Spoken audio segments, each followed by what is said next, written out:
اچھا جی، دوسرا ریفرنس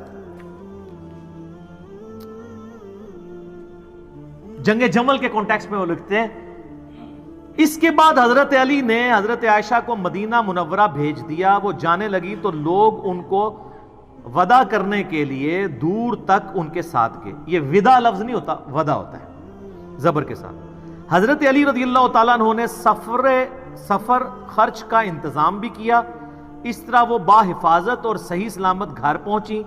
بعد میں وہ اپنے سفر کو یاد کر کے اس قدر روتی کہ آنسوؤں سے ان کا دوپٹہ بھیگ جایا کرتا اور کہتی کاش میں پیدا ہی نہ ہوئی ہوتی، کاش میں اس واقعے سے 20 سال پہلے ہی مر جاتی. اللہ ظاہر قرآن میں حکم ہے نبی کی بیویوں گھروں میں ٹھہری رہو، بے شک. تو وہ اس چیز کو یاد کرتی تھی. پھر ہوب کے کتے بھی بھونکے، وہ بھی حدیث ہے جامعہ اس میں مسند احمد میں. باقی اب میں اس میں نہیں بولوں گا، وہ 5B میں آپ پڑھ لیجئے گا.